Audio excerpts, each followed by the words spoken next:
Surprisingly, it's been a quiet summer.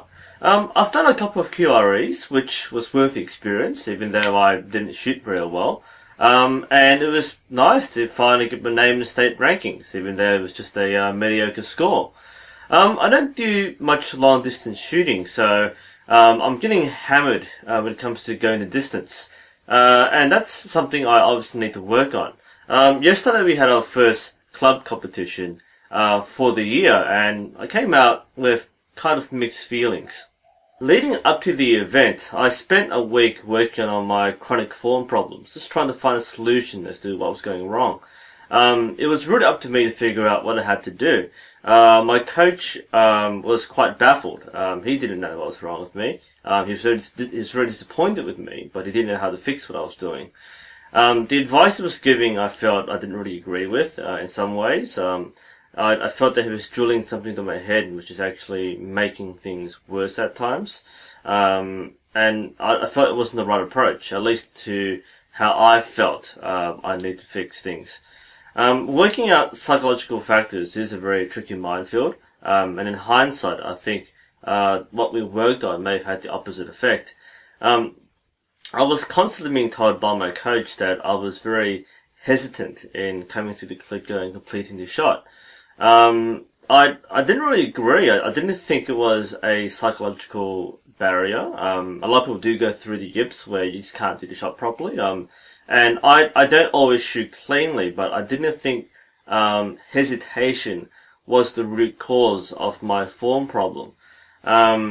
So by hearing it, I actually felt that I became more conscious of being hesitant, and because of that, I actually became hesitant to shoot. So I think that was kind of putting me around in circles, and it didn't really address what I think was the problem.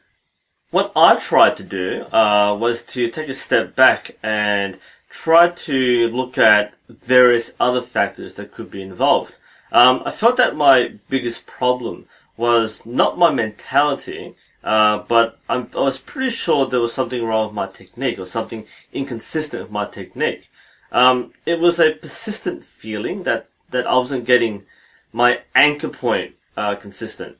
It had been slipping over the past few months, and it was only off by about half an inch, but being off by half an inch means that you lose the same amount of tension that you have in your back. So it was much more difficult to come to the clicker cleanly. And that was just a very tiny error that caused massive problems, and I wanted to fix that. When it comes to training individuals, and especially training yourself, there are many elements of the shot process which have to be personalized. Your body position, your anchor, your head position, and so on. Now, there are generally good elements of form, but each archer has their own unique methods. This is why copying of other archers isn't necessarily a good idea unless you understand why they are doing what they do. The gap in my technique was I was often too fast when coming into my shot. So I would set up, I would draw to my anchor point, and I couldn't quite get that rhythm smooth enough to execute clean shots. I couldn't quite consolidate that feeling of having that back tension in the right place. So my coach kept on telling me to slow it down, but I didn't really have a reliable way to slow it down and be consistent. Now, during this time, my coach was training someone else who was having trouble with their draw, and he taught them a technique which he uses. I've seen him do it. He never actually taught it to me. I don't think he felt I needed to use his technique. What I'm talking about is a staggered draw. You see this a lot with the professional Olympic archers. What they do is, instead of drawing straight to the anchor point in one movement, they would put tension on the string. They would draw a few inches, and then come back and tuck under their anchor point. I actually like this one. I adapted this for two reasons. First is that pause was exactly what I needed to slow down my tempo. So I would pull back, And if I would hold this until I was ready, I wasn't going to go into full draw without being convinced that my back tension was correct and that I was ready to shoot. The second reason is that I felt that my anchor wasn't always correctly aligned. I'll always touch a different spot each time, and even though I have a general sweet spot, I couldn't reliably get there, and I felt that my alignment was a problem. So by coming in, I'll do it this way. I would actually intentionally kind of brush against my mouth. So my thumb, which is where I'm hooking, I pull the string back until I touch the kind of my mouth. So imagine I'm shooting a target.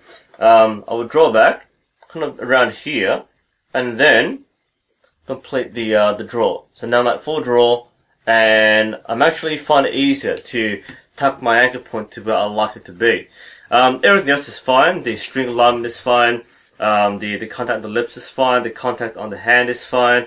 But just that motion of staggering that draw, coming in, touch the mouth, and then come into my anchor point. I find it much easier to complete that motion, having broken it up in 2 steps, instead of using one motion. I think that one motion was where I was struggling a lot. You've probably seen me do in previous videos where I draw back, I would come in like this, and sometimes it works, sometimes it doesn't. Whereas a 2-step process, I will come up with tension, touch, and then complete.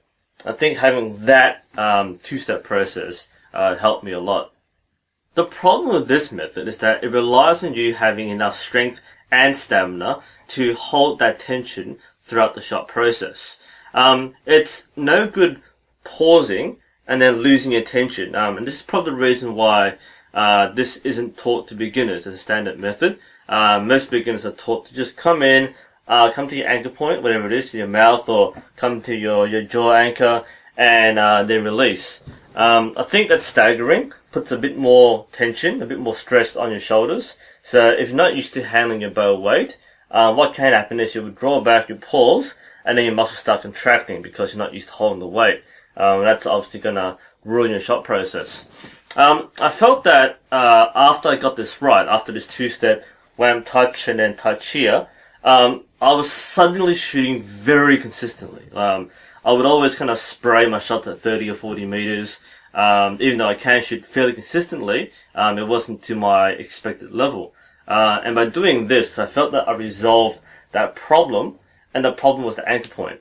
It was a big confidence boost for me. It's not something you can master overnight though. So, even though I've probably found a solution to one of my biggest form problems, I still need to shoot 1,000 arrows to get it as part of my muscle memory. So that's I hadn't done anywhere near enough training before yesterday's competition. So I wasn't. It wasn't unexpected that I didn't shoot very well. In fact, I probably shot worse than my previous round. But I felt that I had the correct control, and that was a big difference. I really wasn't that familiar with shooting longer distances using this technique. And I'm talking about just 60 meters, which isn't that far away, but it's further where I normally train at. So when you shoot 60 meters, there are some slight differences. You do have to bend at the waist slightly. So a lot of people when they shoot long distance, they can't forget that. They'll come back, they'll kind of raise their shoulders, but not actually bend their waist. So for me, I couldn't quite get the elevation right when using my whole body.